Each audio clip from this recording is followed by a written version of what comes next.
Welcome from over here! Guys, welcome to the show! Yeah, I'm just finishing up some yard work. Sorry. Yeah, I gotta figure out how to plan my time better. You know how it is. Hold on, let me put this down. You know how it is. Oh, close the screen door!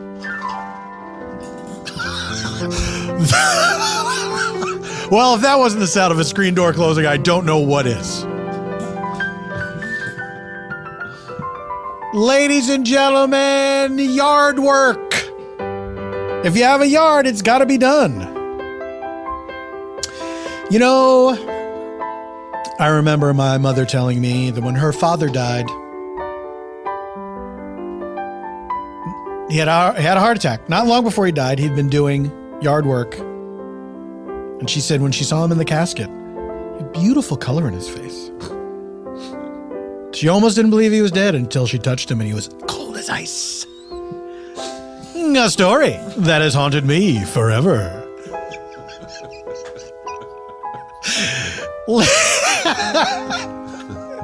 Listen, this is why it's good to have a tan. And you don't have to get like a suntan. You can get a fake tan. You'll look great in your casket. Death comes for us all, and we know not the hour. So why not look awesome? Think how great our president will look when he is lying in state. Think about it. I like to think about it right up to the point where I get investigated by the Secret Service. But I don't like to think about it past that point. Right up to where the Secret Service is like, should we question this guy for an hour? As of this recording, Kathy Griffin had been investigated by the Secret Service for an hour. She'd been interviewed by the Secret Service for an hour for holding up the image of the president's severed bloody head. And everyone acted like, oh, what an ordeal to be interviewed for an hour for doing that. And I'm like, that's all? Look, I'm not trying to say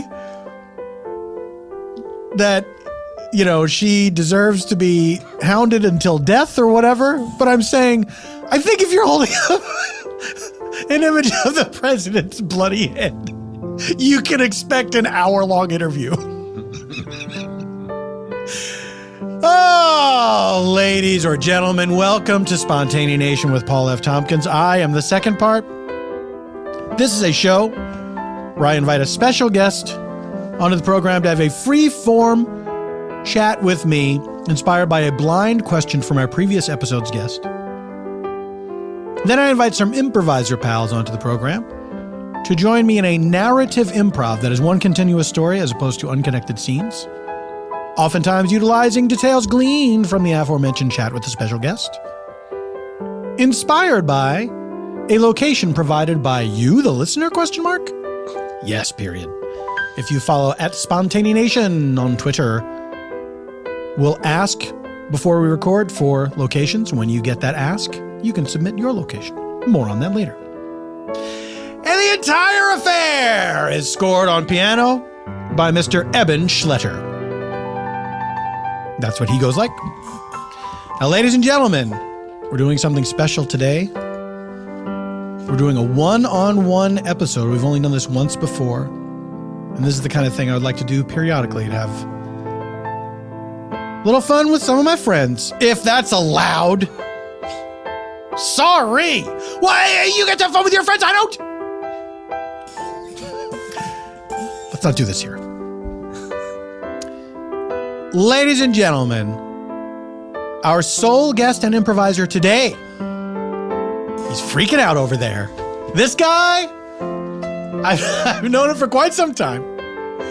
We were colleagues in the Thrilling Adventure Hour live stage show and podcast, which is all still there if you want to hear it. It's not too late. Get into it. Also snap into a Slim Jim. Slim Jim is not a sponsor. I just feel like if you're going to do the one, you might as well do the other. He is often seen as Kevin Costner on the television series Brooklyn Nine-Nine. Perhaps you've seen him most recently in Kong Skull Island, where he played a guy who does not make it. Please welcome back to Spontaneous Nation after far too long, my friend Marc Evan Jackson. Hello. Here he is. Hello. Oh, I'm a guest. I'm in the guest chair. This is unusual. This is unprecedented, and I'm it is untenable. And I'm not able to handle it. Marc, this is my second time interviewing you. True. People can find our first interview. I think it's still up on YouTube on my old web series Speakeasy. That's correct. Where we had a wonderful chat, and that's where I learned about Calvin College. Oh dear. Marc, you haven't been on the show in a while because you've been busy. You've been doing this, that, and the other thing. Mostly the other, yeah. Yeah. Mm-hmm. Are you currently shooting something right now? I am, yeah. What are you shooting? Can you talk about it? I think so. It's I recur on a television program called The Good Place on NBC. Oh yes, starring Ted Danson and Kristen Bell. Mm-hmm. And so you. So you're shooting that now. Now you play a mysterious figure on this program. I do. Whose name is Sean, I believe? That's correct, yeah. Right. It's a very unusual half hour of American network television. Mm-hmm. It's about the afterlife, ostensibly, and it's written by Mike Schur, created by Mike Schur, who was one of the guys that brought The Office to America and then created Parks and Recreation and Brooklyn Nine-Nine. And his genius crew of people, and it's a fascinating show that is in the same sentence often very philosophical and rife with fart jokes.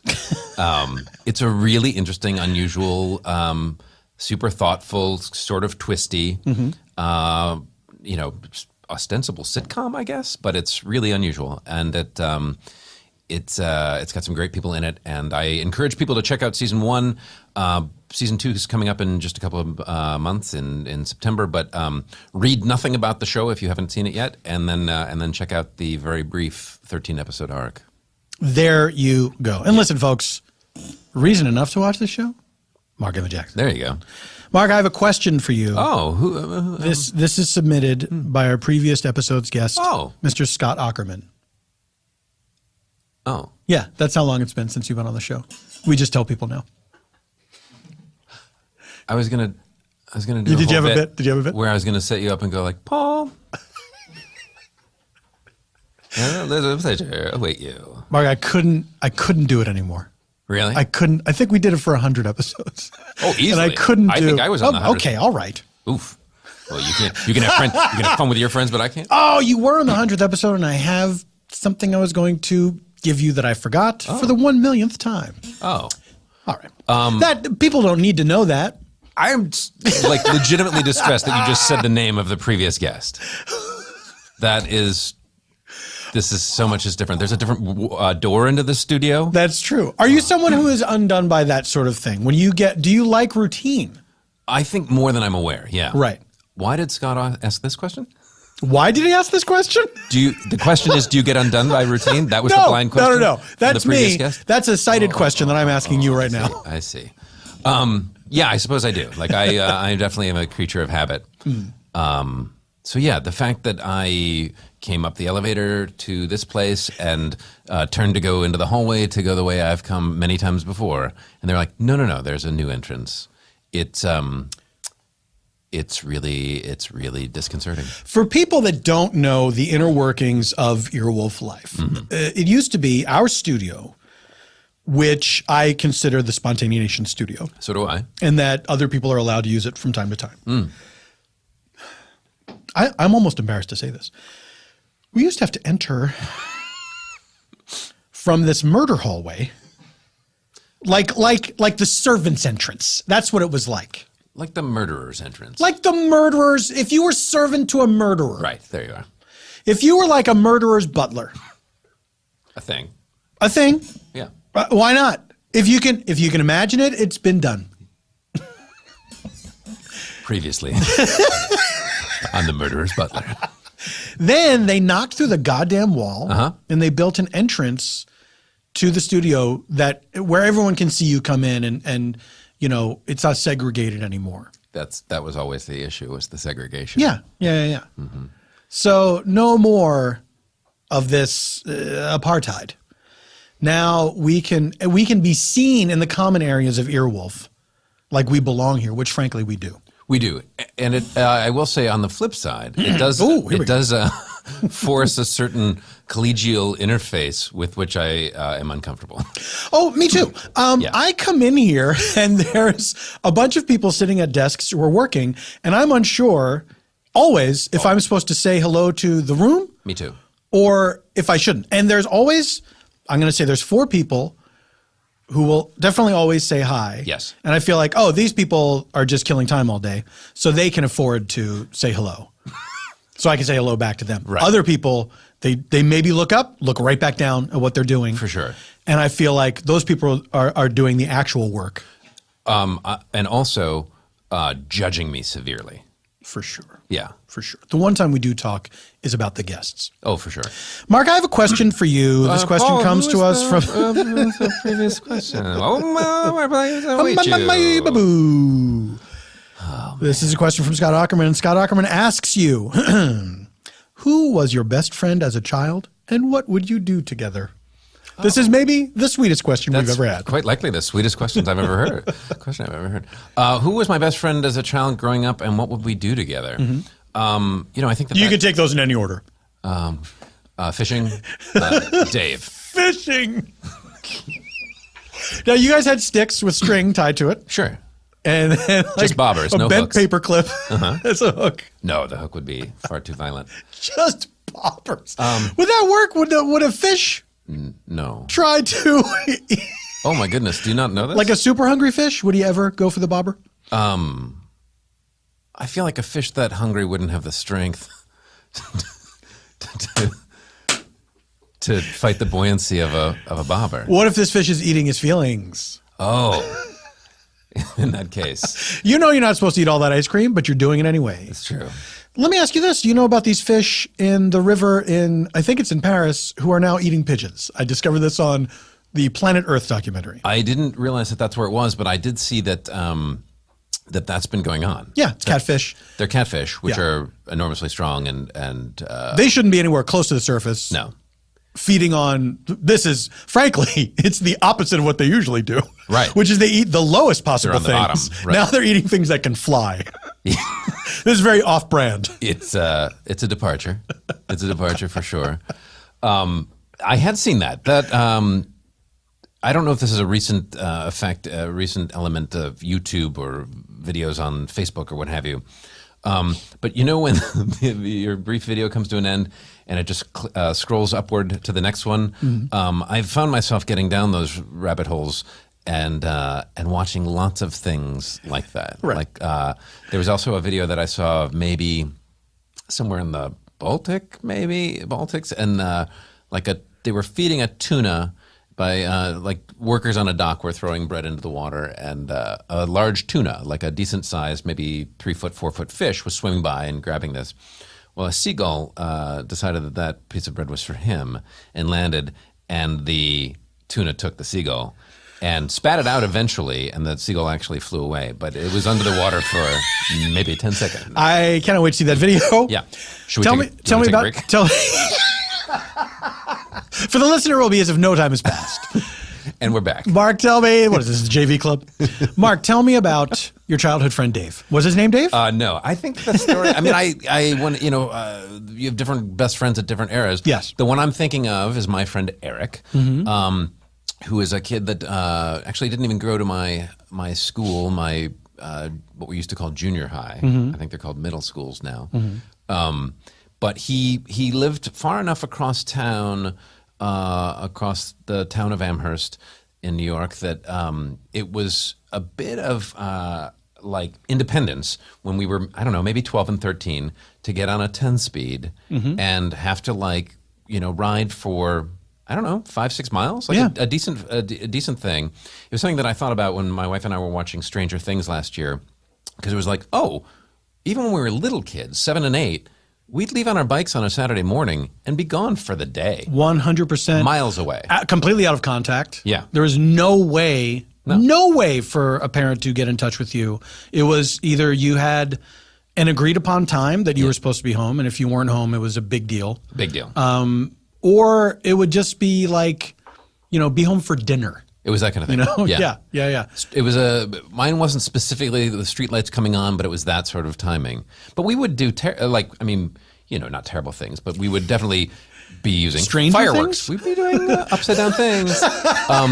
We'd be, cutting open fireworks and burning matchbox cars or, firing them down the driveway kind of thing. Yeah. Or we had a friend whose parents were older, like he was the last of like legit 10 kids. And his parents, when we were in like 9th grade, his parents bought an RV and drove to Alaska. And so we could do anything at Mike's house, and did. And Wait, I'm sorry. They drove to Alaska without Mike? Yeah. Oh, yeah. Because Mike was in the care of maybe his older siblings? Yeah. Ish. I mean, that was the theory of the parents, I'm certain. Yeah. But at that point, the parents had like a 40-year-old kid that lived up in Alaska, and they're like, we're done. We're out. I don't know, maybe it was 28, but it was like they had adult kids. Right. It was a large Catholic family, and Mike was legitimately, 9th. Yeah. And so his parents retired and left from everything. Yeah, they were. We've done enough parenting, Mike. You are on your own. And they, I can remember that friend. They would all those brothers. It was mostly guys, mostly brothers. And they tore apart everything. Like the lawnmower became a mini bike immediately as soon as the parents left. They were using motors all over. But my friend Eric lived, probably 5-6 miles away, which on a huffy 10-speed, 12-speed was a big thing. And we legitimately would sort of meet in the middle sometimes with fishing poles to fish in the little ponds around the Glen, which was a waterfall with a cider mill and ice cream shops in the idyllic town of Williamsville, New York. This is like that one Twilight Zone where the guy, stop at Willoughby, I think, where the guy wants to remember, simpler times. Yeah. And now there's two very similar ones. There's one where the guy just yearns for how things used to be. Okay. Then there's one where he wants to be a child again and not have any cares and everything. But these are both episodes where he opens his eyes and everybody has a weird lip. That's the main distinction. And he doesn't remember it being that way. And so the lesson is, of course, the past isn't as romantic as you think that it is. Sure. It's just like Midnight in Paris. Yes. I also had a childhood friend named Eric. He was my best friend. And he lived a similar distance away. And I remember one time I thought this would be a good idea because I would walk to his house sometimes. And one time I thought, I'll roller skate to his house. That'll be faster. Yeah. What I was not rollerblade. This isn't the no. day. This is pre-blades. Yeah, roller skates. But it was not the old metal skates you would put on your shoes. Right. Which would have been good. Oh, maybe this was the kind that was a shoe with wheels on it. I see where this is headed. And if it had all been flat, it would have been fine. Oh gosh. But there were a couple big hills, and on the way there, terrifying to go down the big hill. Mm-hmm. And on the way back, I was literally pulling myself up by parking meters and trees. It occurs to me now I should have taken the skates off. Sure. You were in your 20s? That's right. How recently was this? Was right before grad school.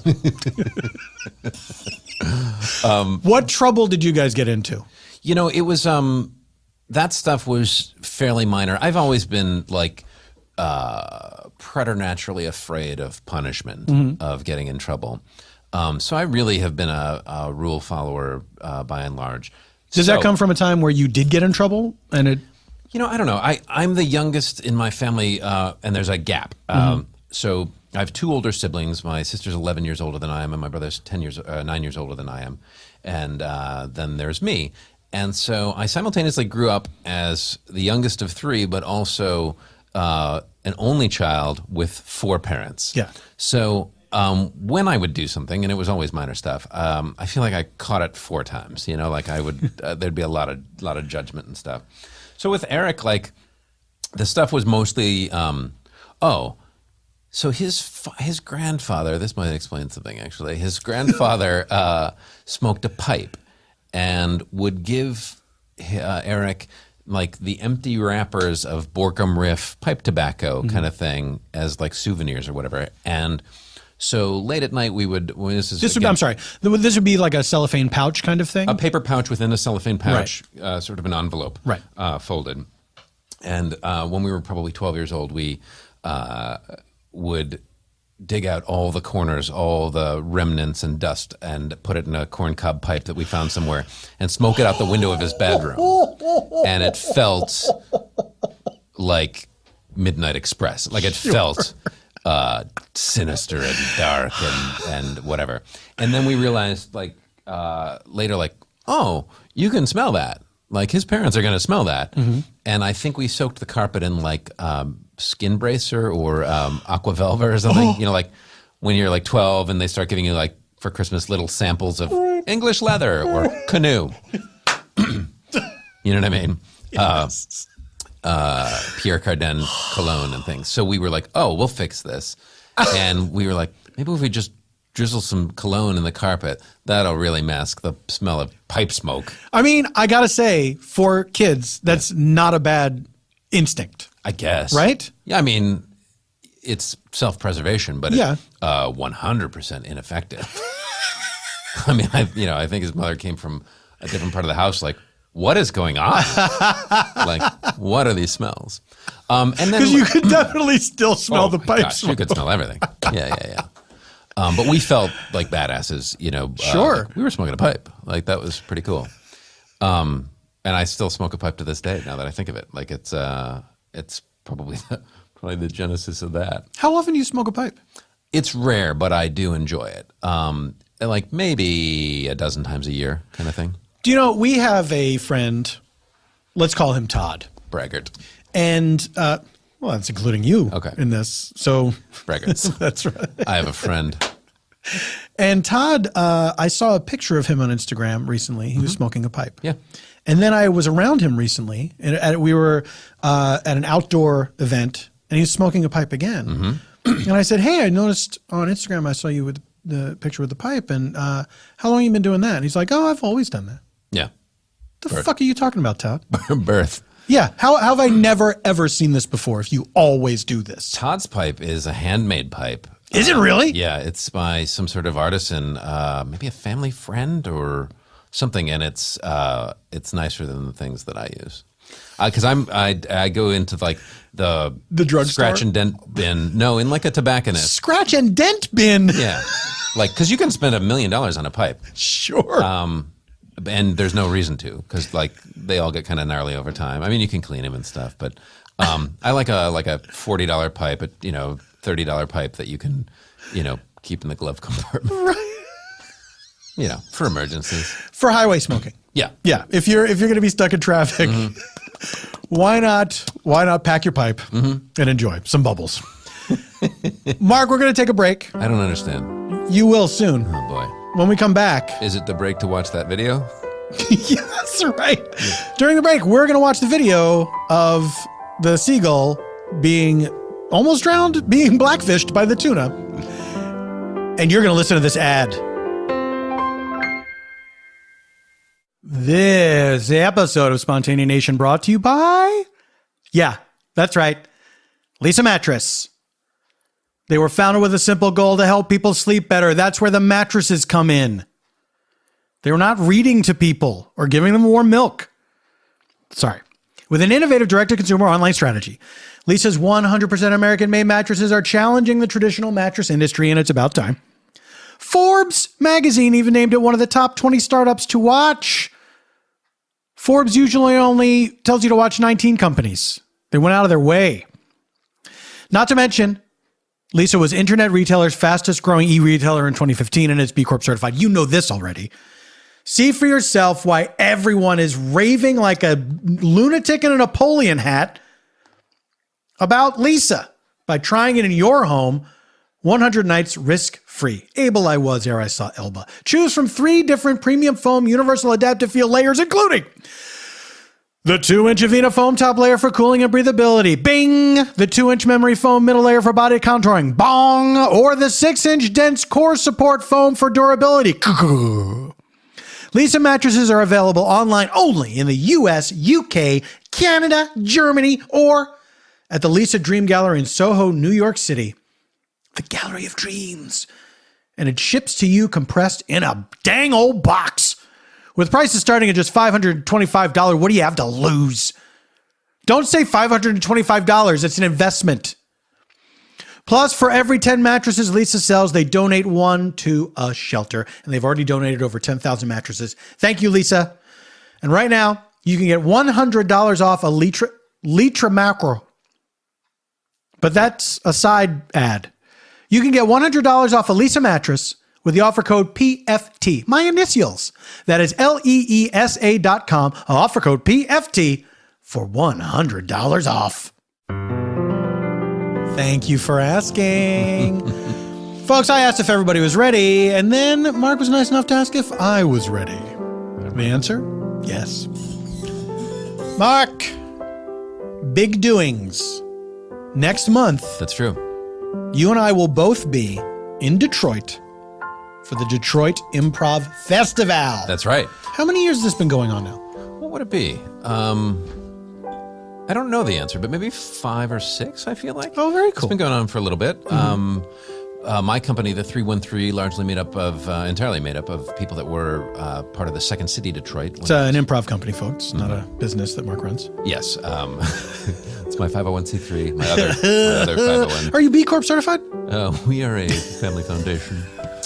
We'll be performing on Friday night, good heavens, the 11th, I think, of August. That sounds good to me. Yeah. And it's really good folks. It's Mary Beth Monroe and Andy Cobb, Jamie Moyer, Nancy Hayden, Naima Funk, Mark Warzeka, Sam Richardson, and Tim Robinson from the show Detroiters. They're all part of that company, and that'll be a good time. Mama's Boy. Now, you're not bringing Spontaneanation this time, is that right? You're doing something very special. Unfortunately, we cannot because the scheduling for Eban did not work out, and it just would not be the same to do a live show without him. He's the best. He's only the best. Do we still do that even? Don't jump ahead. Right. Don't jump ahead. But I will be bringing Temper Tantrum. What is it? What is that? Dude, I'll wait till the end to see it. Okay, all right. Temper Tantrum Clemente. No, I see what you're doing. It feels like everything's different. Nothing has any meaning. 2 things so far. Okay. 2 things. It's a bunch. Do you think 2 is a bunch? I mean, if one's a few. 2 is a couple. 3 is a few. 7 is several. That's a lot for several. Yeah. That's a big jump between a few and several. Sev is in both. Don't you get it?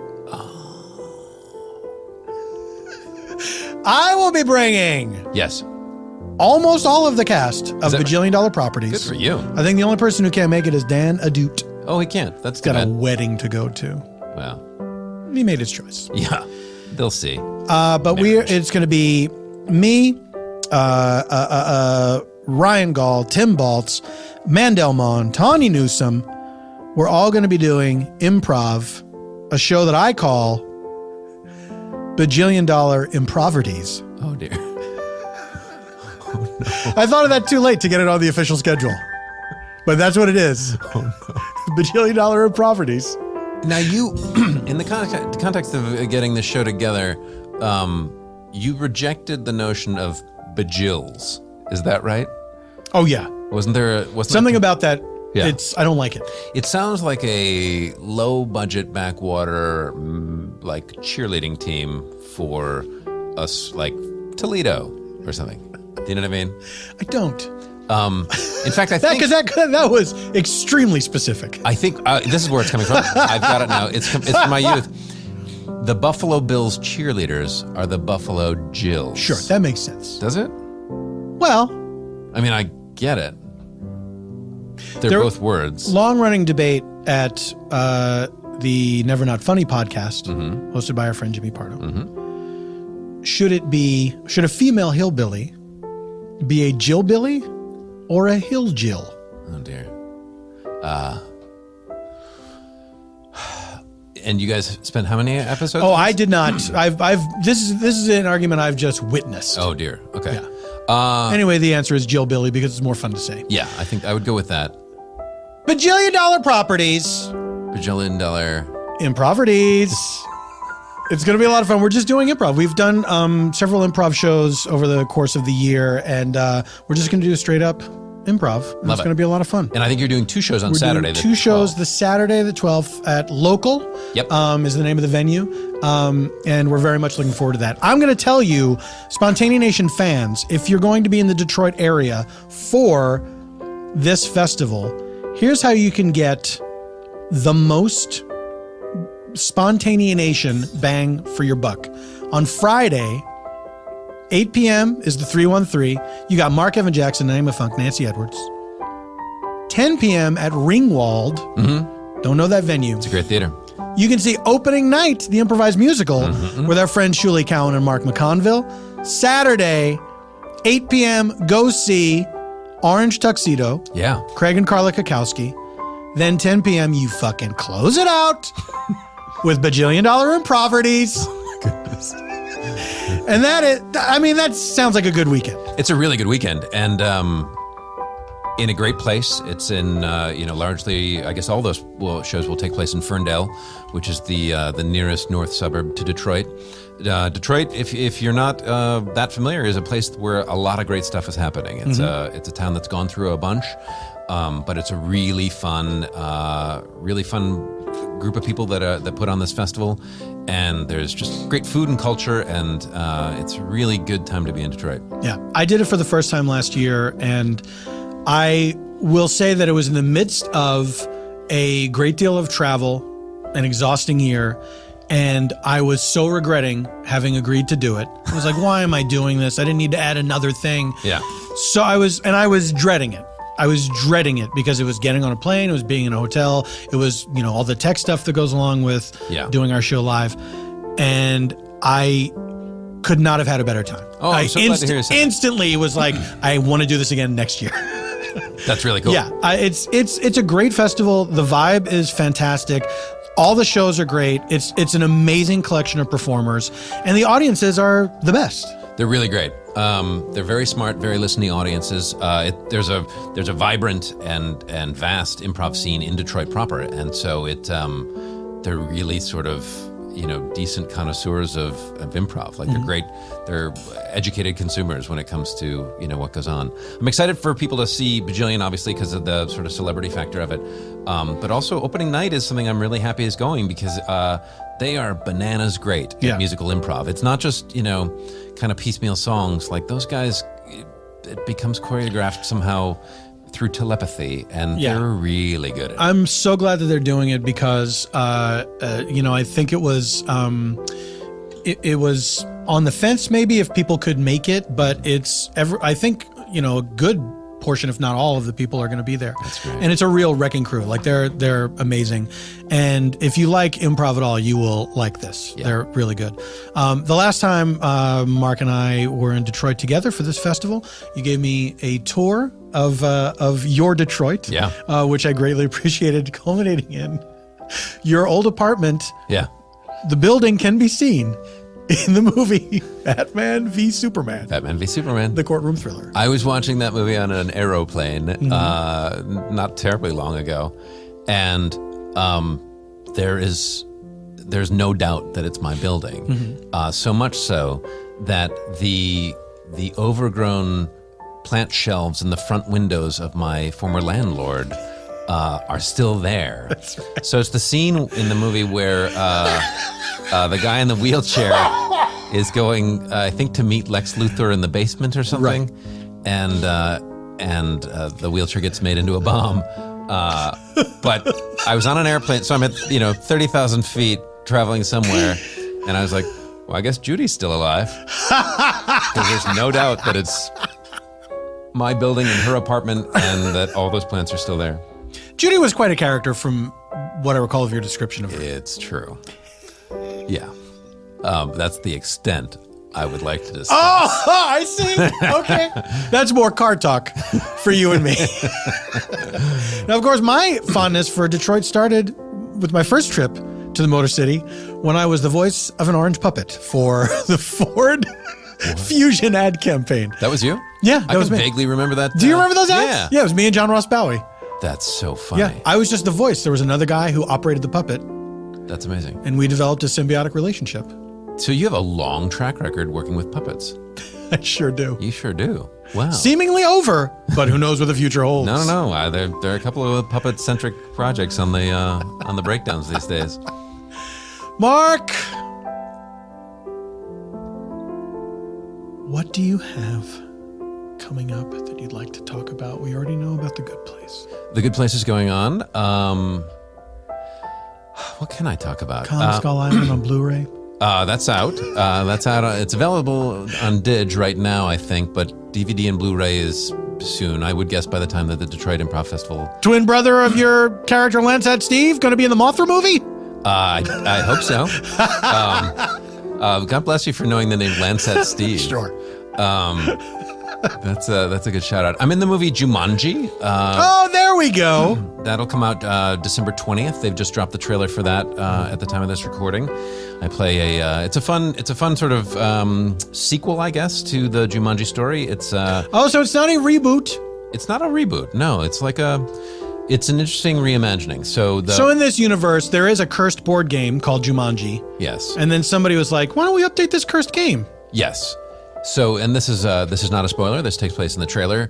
The board game, because board games are on the outs, has reimagined itself. What? As a video game, and the board game made itself into a video game. You're gonna have to see the movie. Hours of watching pleasure are valuable for your watching pleasure. December 20th. Don't like that impression. And yeah, it's a little bit Breakfast Club and a little bit Freaky Friday as Jumanji. So the premise is kind of a cool one, unless Jumanji is very sacred to you, which it seems to be for a significant population of the internet using community. Folks, you have to see these movies in their proper perspective. You have to understand. When you saw Jumanji, yes. You were a child. It was for you. This new Jumanji, it's not for you. Different. It's different. They did not make this movie to sully the memory of Robin Williams, which apparently is that what people are saying? I mean, it's, Jesus it was a really Christ. seminal movie apparently for, I guess, millennials, or I think the first one came out in 95 or so.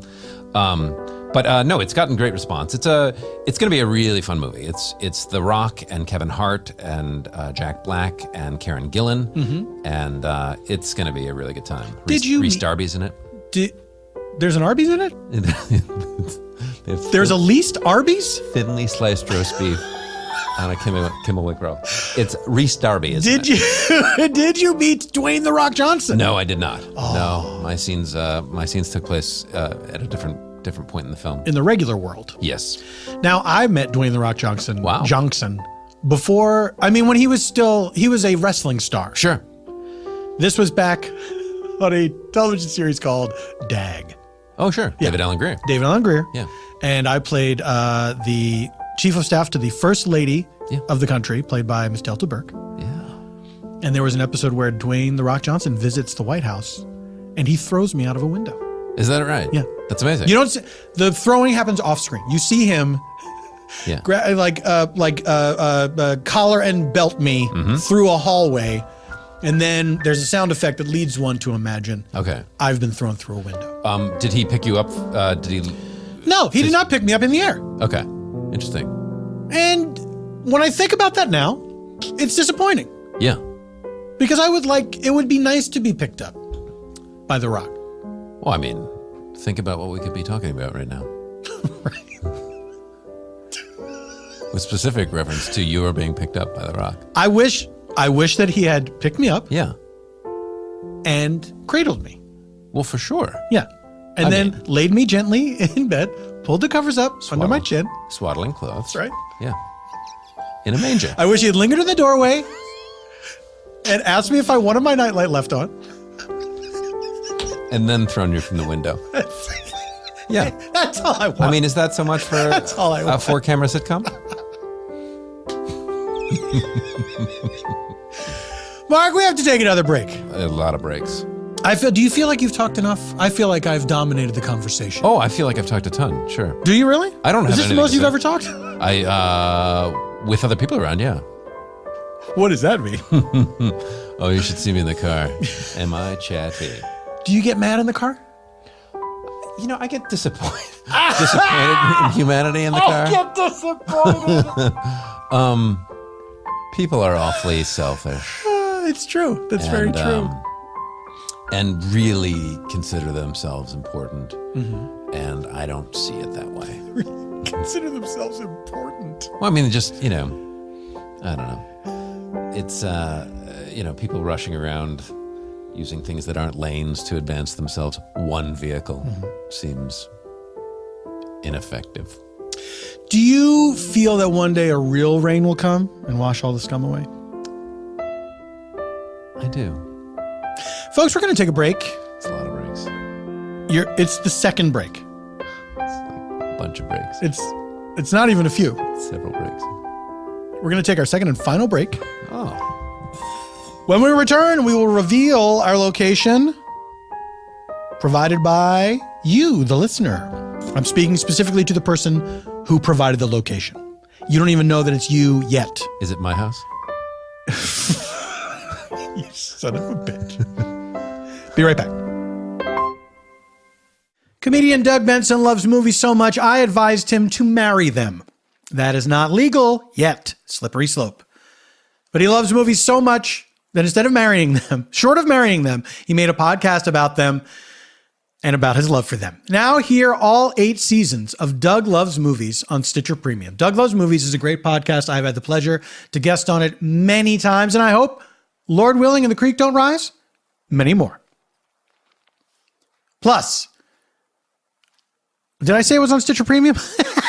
Doug won't mind if I fuck up his ad. You can also hear bonus episodes and oh my God. Look, I'm tired from being in Comic-Con. Plus, hear bonus episodes and the Benson Interruption completely ad-free. The Benson Interruption, fun show that Doug did, and I think still sometimes does, where he has stand-ups do their acts, and then he sits in the audience with a microphone, and he literally interrupts them. It's fun. That is over 1,000 hours of Doug Benson podcasts for just $4.99 a month or $34.99 a year. Start listening now with a 1-month free trial. Do you think I wanted to say 1 month? Yes, I did. 1 month free trial of Stitcher Premium. Go to stitcherpremium.com/Doug and use promo code SPONT at checkout to get your free month. That's stitcherpremium.com/Doug, D-O-U-G, and use promo code SPONT, S-P-O-N-T. Doug Loves Movies. Welcome back to Spontaneanation. We're still here with Marc Evan Jackson. We are about to reveal our location for our improv provided to us by perhaps you. But first, just so you know, in order to aid us in our storytelling, so this is still part of it. We use 3 sound effects that move us about in time. Let's say we need to go to the past for some reason. Someone is remembering something. We're learning how something came to be. We use this flashback button. It's colored yellow. Slow down! How did this happen? Let's say we want to travel back to the present from a flashback or go into the future. Anytime we're moving forward in time, we use this flash forward button. That's green for go forward. Now, this one, right in the middle. We stay in the middle. We just move in space, not in time. You're telling the audience. This is of course I am. I'm just staring intently at you. Yeah. And you refuse to make eye contact. It's uncomfortable. This is a meanwhile button. This just moves us side to side in space. Let's say we're in a scene. We want to find out what's happening at the exact same time. We hit this red meanwhile button. Same time, different place. Past, present, future. Those words are now on here, which they haven't been in the past. We use little abbreviations. That wasn't getting it done. Is this new for me? Nope. Okay. Nope. Okay, good. You know what we did do differently? What's that? We put the red button in the center. I was going to say, that does not, that, too much is different. Too much is different. You know, this might as well be a fresh start for you. Mark, for people who don't know, regular listeners will know this. Mark Evan Jackson is historically the person most afraid of the buttons. Unabashedly. The buttons, you should be abashed. The buttons are confusing. They inhibit my creativity.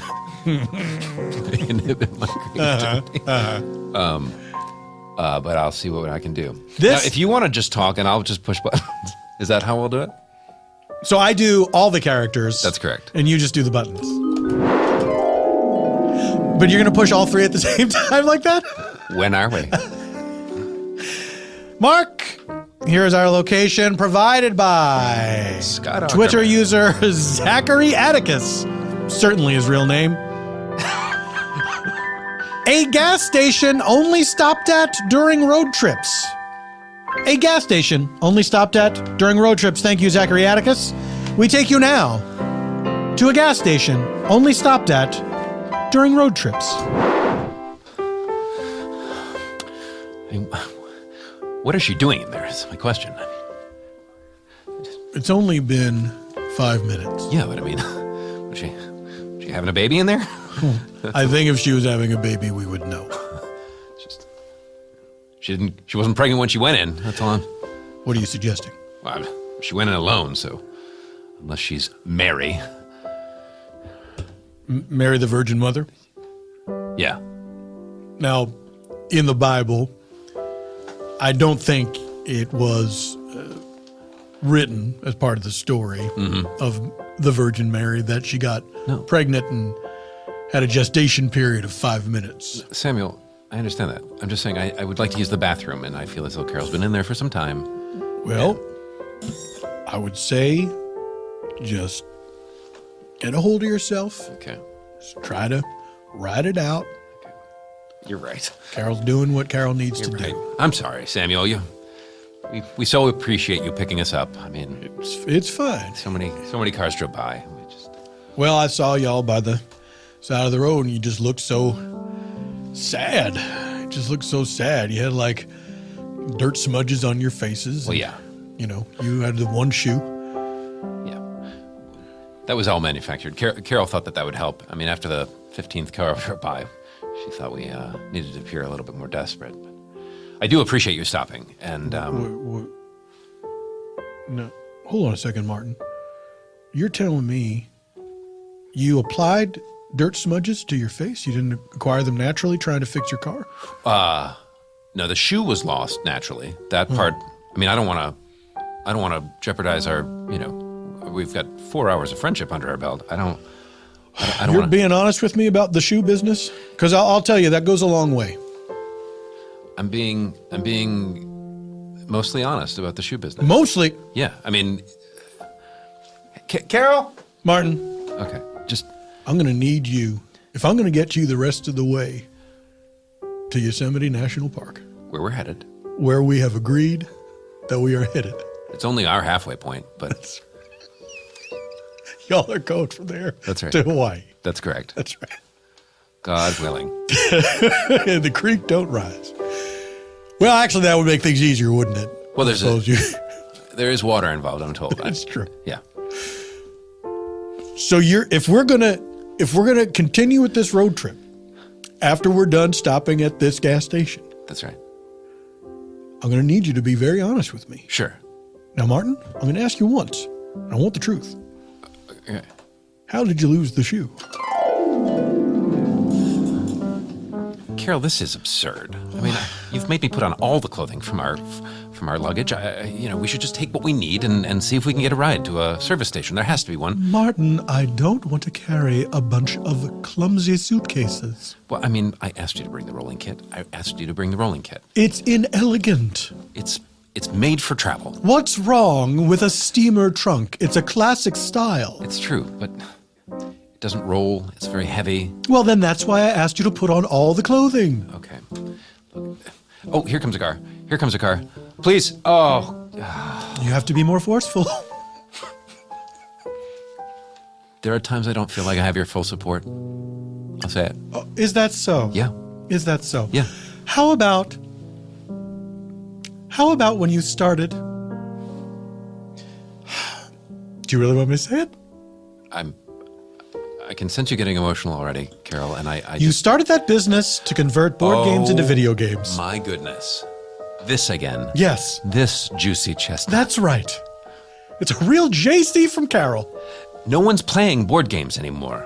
And if you ask me one more time to play Settlers of Catan, It's a good game, Martin. It is work. It is work. I may as well sit at a desk and do a job, all that iron ore. You know what's work? This marriage. I'm tempted to walk. I'm tempted to walk away. Oh, are you? Right here in the desert and just leave you. Really? Loving you as I do. Hoping against hope that we would be married until one of us died. Now I find myself wishing for that day. Oh. Well, you're welcome to walk away, but let's see how far you get without that shoe.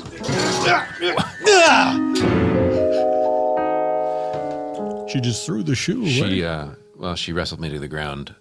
She grabbed me by the collar and belt and threw me into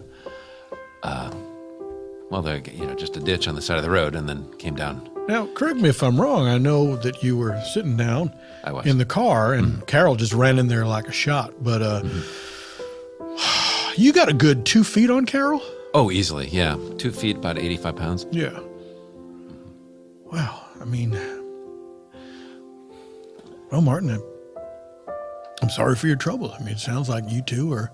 My goodness, you're so understanding. Well, look, I've been there. I was a married man once. Just once?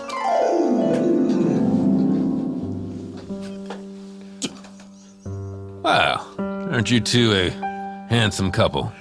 Well, thank you. This is our one marriage. We just got married. Oh.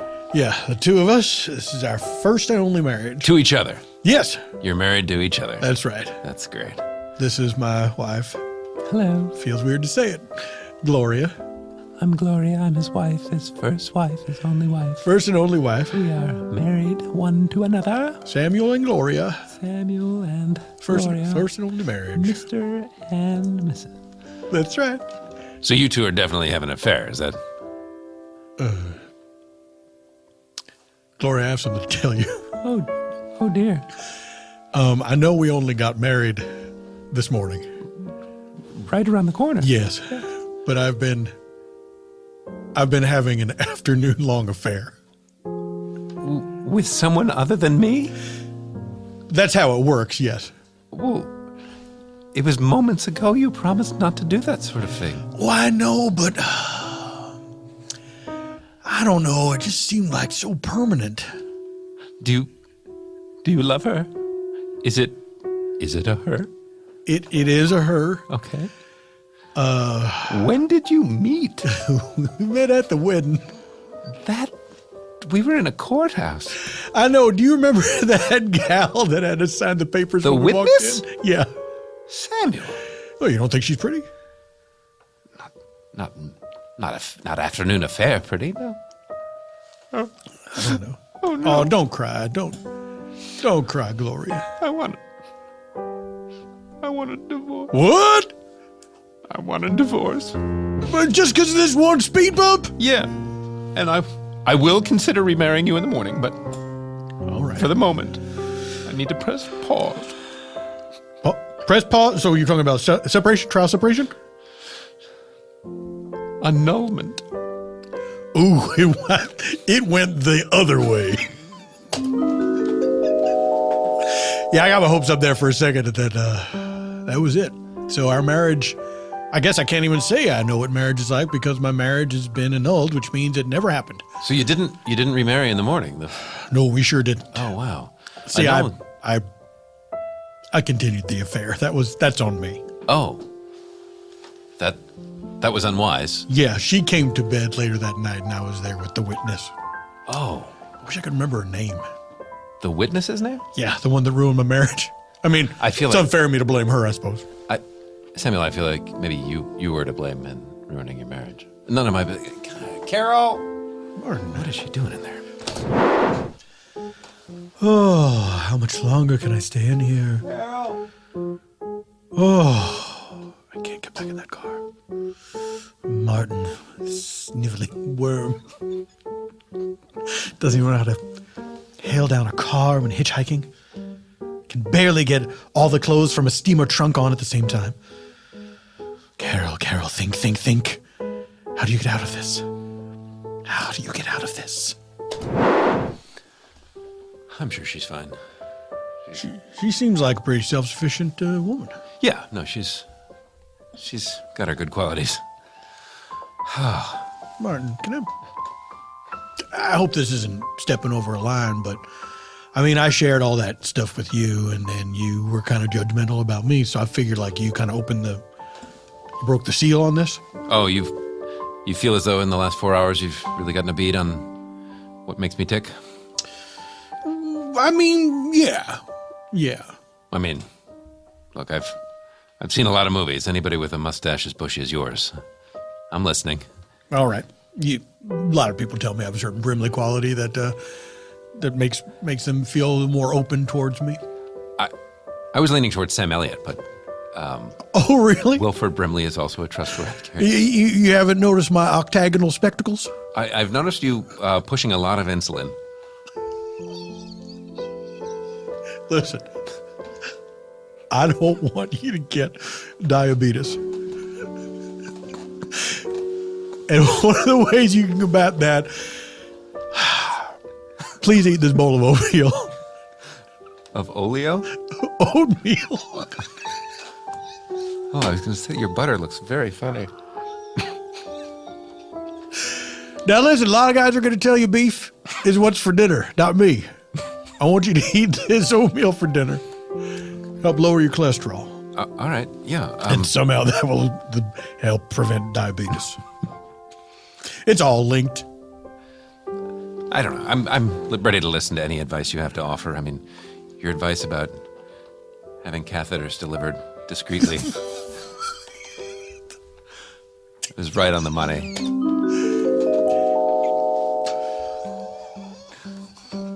Wow, look at that. It's just a package with my name on it. Just a brown paper package, doesn't say anything about urinary incontinence. I hope someday in the future you'll take me up on that advice. We'll see. We will see. Now, Martin, I feel as if you are somewhat sublimating yourself in the relationship with Carol. Oh, no, it's Carol that sublimates me. What's that? Well, I mean, she's the one that puts me down. But you're allowing yourself to be sort of consumed by the relationship. That's not something that Carol can do to you. That's something you allow to be done. Right, but she's doing it. Martin. What? I don't think you're seeing the distinction that I'm making. Well, it's not that I'm responsible for letting it happen. It's that she's letting it happen to me, for me, which I'm fine with. It doesn't seem, Martin. Oh. It doesn't seem like you're fine with it. Maybe you're right. I don't know. I mean, it's just we invited all of our friends to a wedding and told everybody we're going to be married forever. Okay, everybody. Carol is, she swears she's about to come down. And we're going to do this thing. So thank you all for being here and for traveling. Uncle Dave, thanks for, it seemed like you were really committed to being in that coma, and it's just really nice that you've agreed to be here today. It's great. I roller skated all the way over. That seems unwise, but anyway. Why? Well, just the hills. It's all downhill. Well, so your T-shirt says. You don't mind me wearing a T-shirt to the wedding, do you? No, we're just glad that if you're alive, which you're definitely, right? Yeah. Okay. What? Did you think I was a ghost? There's just so many machines you're hooked up to. Okay. 2 of them are roller skates. Yeah. Okay. So anyway, Carol insists she'll be right down. We're gonna get to it. We're gonna say some vows, which we totally mean, and we'll be married forever, and it'll be great. Son, are you sure you're doing the right thing? Is this the time for this? Well, darling, I just want you to be happy, and Carol, she just seems like maybe she's not the right one for you. Well, Mom, I wish you had said something before today. Yeah, I probably should have, right? I feel like if it's something that you felt for a while. Yes. Oh, from the moment I met Carol, yes. Well, Mom, we've been dating off and on for 12 years. I know, and in the off moments, I almost said stuff so many times. I mean, it was nearly 50-50. I know. It would be a week on and a week off. But your father would say to me, don't meddle. Right, but I wish you had, Mom. I mean... Oh, hold on 1 second. See? Dad, some of parenting is meddling. I stand by it. All right. Okay. Mom, I don't know. The caterer's here. Oh, I'm sorry. Well, then, yeah, let's go ahead. Oh. You've spent money. So have you. Well, I know I have, but... Right. I don't know. If this is okay with you, and I definitely have your blessing, and you definitely think that Carol is the one, then I will go through with it. Thanks, Mom. Ooh. You're wincing. Well, it's a lot of conditions, darling. Well, I just think that if I have your full blessing, and... What about a partial? That's less. True. Well... But if you're drowning, not drowning. What's the opposite of drowning when you're in the desert? Flying? You're dying of... If you're flying, yeah, and above water, and you have to jump out, and someone says, "We don't have the full complement of parachutes. We just have the one." Sure. You'd take it, right? Is this about Jesus? Martin, I can't give you my full blessing. Right. But I can say, good luck to you. I wish you good luck. That's like a blessing, an Irish blessing. May the road rise to meet you. May the wind be always at your back. Good luck with Carol. And Carol is the parachute. I think that's what she meant. Anyway, yeah, we did it. We got married, and that was a while back. And honestly, there have been some good times, and now the more that she's in that bathroom alone, I'm really regretting most of my existence. Ooh, that's a tough one, Martin. It could be that my blood sugar's just low. Maybe you ought to have a Slim Jim. I could snap in.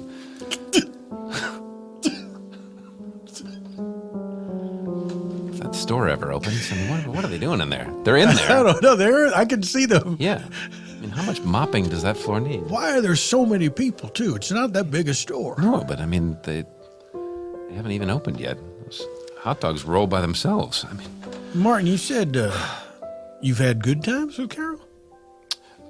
Can you even think of one off, like, what would qualify as a good time? Of course. What? Yes. I mean, just last week. Just last week, for instance. Really enjoying watching this movie with you, Carol. Oh, you're asleep. Oh, why did you wake me? Oh, I'm sorry. I was just thinking, like, what a nice Friday night, just us and popcorn and watching a movie. You know, thinking is quiet. And what you did was talking. Oh, right. I'm sorry. Go back to sleep. Well, I can't now, so congratulations. You've woken Carol up. You know I don't enjoy it when you talk about yourself that way. Well, Carol does know that, and that's why Carol does it. Okay. So yeah, we've had good, like, when she was asleep, that part was great. Martin, I don't know if you realize what you're saying. Here's what we have great times together. Here's what I'm gathering from what you're saying. Is that the times that you consider good times are when Carol's not in the picture. I mean, she's around. It's just, I get up a couple hours early to just have some me time. A couple hours? Like 3:15, 3:45. What time does Carol wake up? 9. That's more than a couple hours. Well, I mean, I'd say that's almost several hours. It's a bunch of hours. It's not a big deal. It's not like I'm deliberately inverting my life schedule so that I never see my wife. Martin, did you hear what you just said? No, I didn't. I was crying. Well, I heard it loud and clear.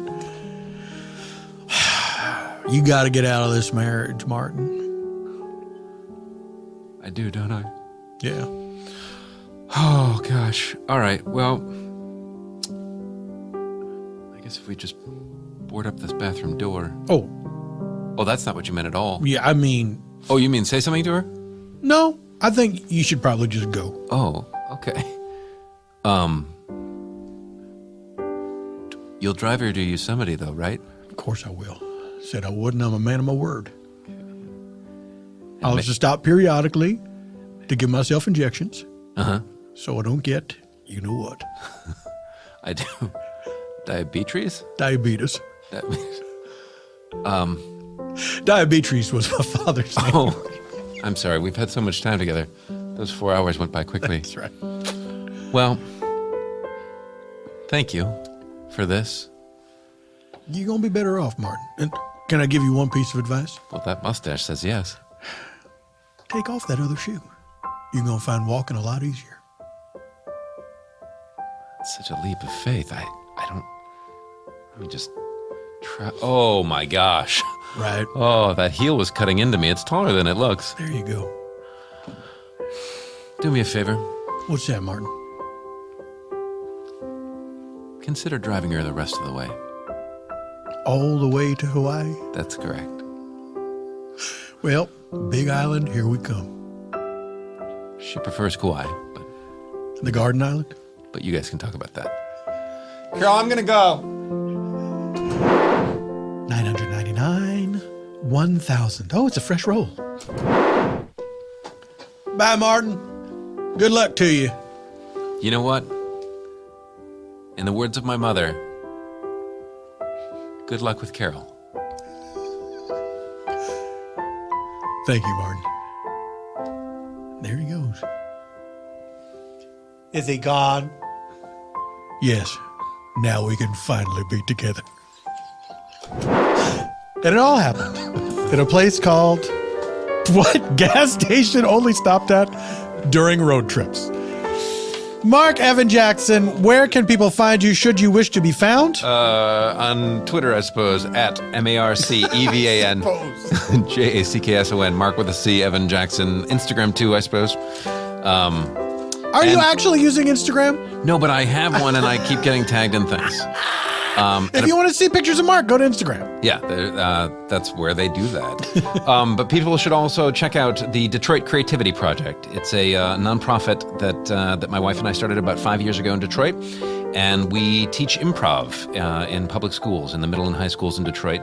And it's we're nearing the end of a 2-year study with the University of Michigan, a bona fide scientific study that has proven results showing an increase in a decrease in anxiety and depression, and an increase in social and emotional learning, and of course the other well-known life skills that improv offers, which are confidence and fearlessness and listening and better attention and better grades.